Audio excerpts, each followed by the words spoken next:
Next, I'm going to invite up Tim, I'm hoping I'm saying this right, Tim Sewell, CEO of Yospace. They're a content distribution innovation company. He's going to talk to us about how they're monetising OTT with scale and with quality. So if Tim, you'd like to come up, that'd be great.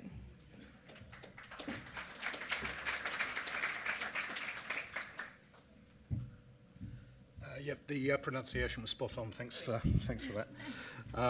So yeah, my name's Tim Sewell. I'm CEO of Yospace. Firstly, I'd like to thank Future TV Advertising for allowing me to take part again this year. It's the second year I've spoken here, and I think the audience looks roughly twice the size of last year, so not in the least bit intimidating.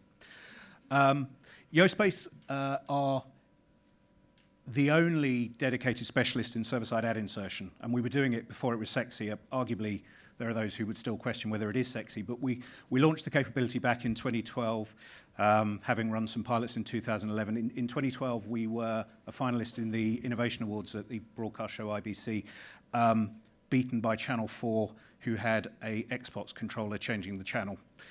So we felt a little bit cheated.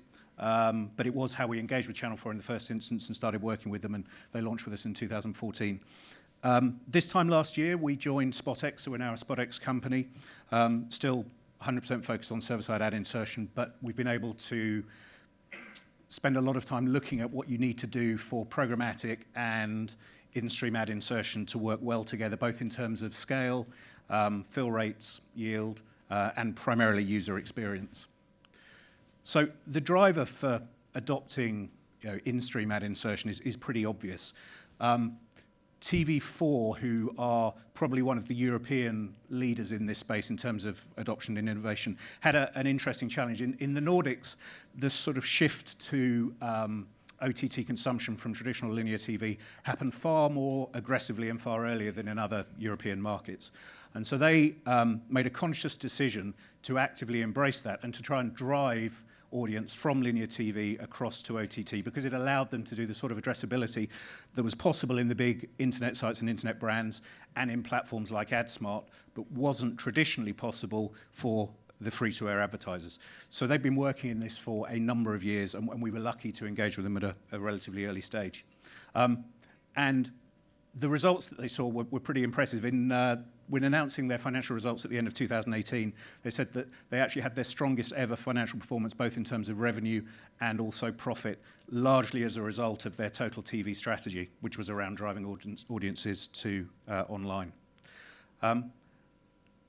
Interesting, their forecast this year is that by the second quarter of 2020, more of their content will be consumed digitally than via linear. So over 50% of all of their content consumption is going to be digitally driven in 2020. And what that means in terms of the advertising opportunity for the content distributors or the broadcast is also relatively obvious. Everyone accepts that addressable TV can command high premiums for the media owners and the distributors, but it's also important that it delivers the right experience for the end users and therefore for the brands that are advertising. Today, server-side ad insertion is pretty widely adopted. These are customers that Yospace are working with. The majority of all of these are working with us in the live environment, so doing linear break replacement on their on their OTT platforms. Around about 25% of them are also now working with us for BVOD.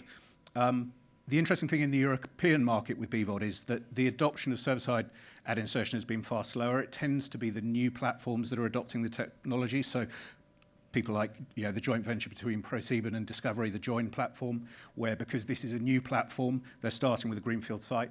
From day one, they've embraced both BVOD and live server-side ad insertion. In the UK, interestingly, none of the UK broadcasters today are performing server-side ad insertion on their BVOD propositions. And that potentially causes some concern when you look at the new entrants and the quality of experience that services like Disney Plus and Peacock are going to be delivering to the market. Australia was one of the early adopters, I'd say. So we started working in Australia in 2014. I think our first commercial launch was in Australia with 10 back in 2014.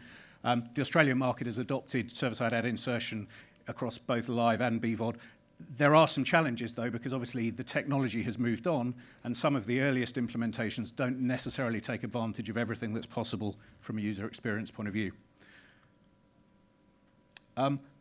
There are some sort of cautionary tales, and the first cautionary tale is there's a very, very short video clip that I captured from my iPhone. I'm not a filmmaker. I'm following on from a load of broadcasters, so the only good news is it's about 10 seconds. But BVOD is obviously the most important battleground. If you look at the services that are launching, if you look at Peacock, you look at HBO Max, you look at Disney Plus, clearly consumption is shifting to catch up all BVOD services from live. And yet, and this clip is not from an Australian broadcaster, I stress, across catch-up TV and BVOD services, often the user experience is the least consistent. The great thing about live ad replacement is, providing you've solved all the problems of scaling and so on, it is just a TV experience. So the end user, other than the fact that the ads are more relevant, doesn't really see any change.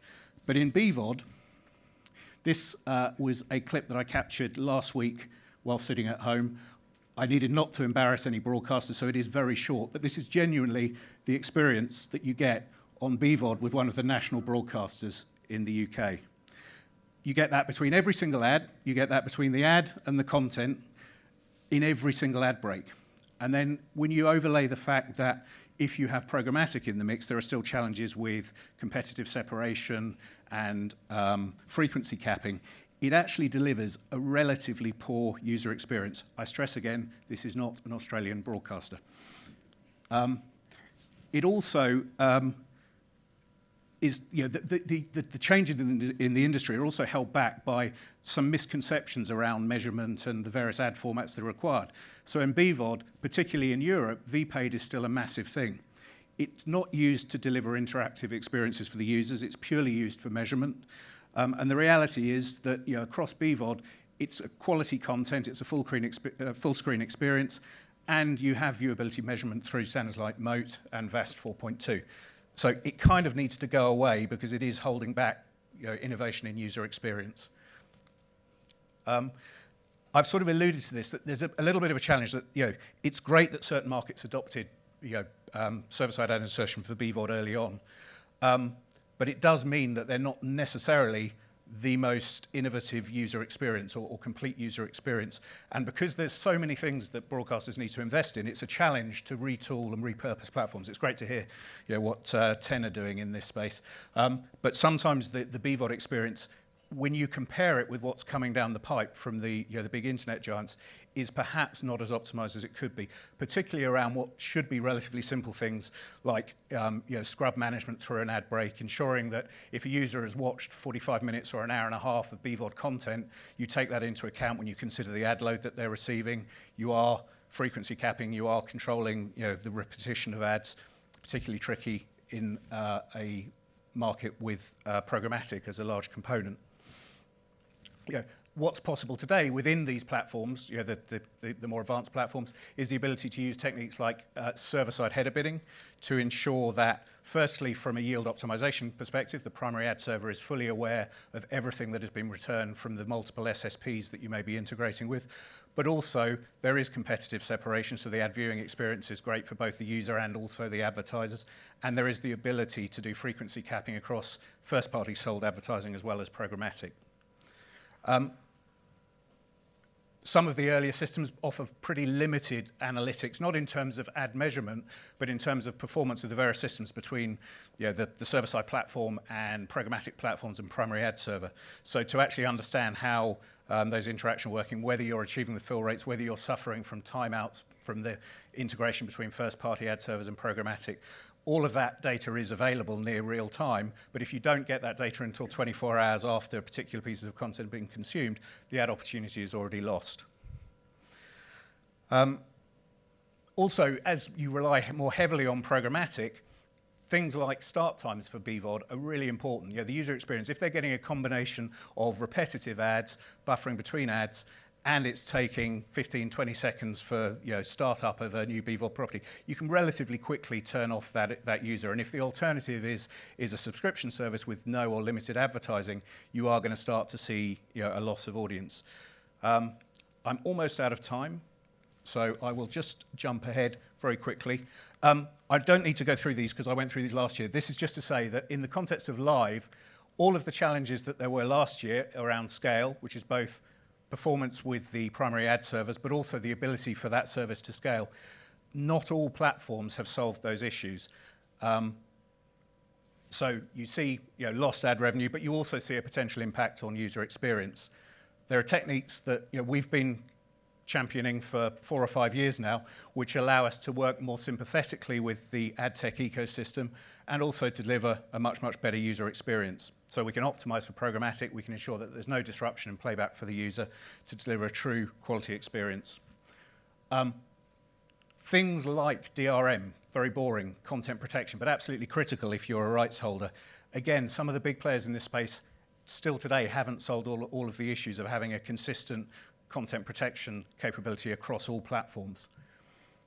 And on the scale point, the reality is that server-side ad insertion has been demonstrated at true scale. So from Yospace's perspective, back in the 2018 World Cup, our peak audience was 1.5 million. Within a year, that had increased by increased to 3.5 million as a peak concurrent audience. So we can demonstrate that this really is a scaled capability. And finally, because I apparently should leave on a positive, we should perhaps consider being more Swedish in terms of our approach to this. My wife would certainly agree in terms of hair and physical fitness. I'm here for the rest of the day, so if anyone wants to have any, has any questions, please come and find me. I'm also here for the next few days if anyone wants to meet up. Thanks very much. Great. Thanks, Tim. Thank you.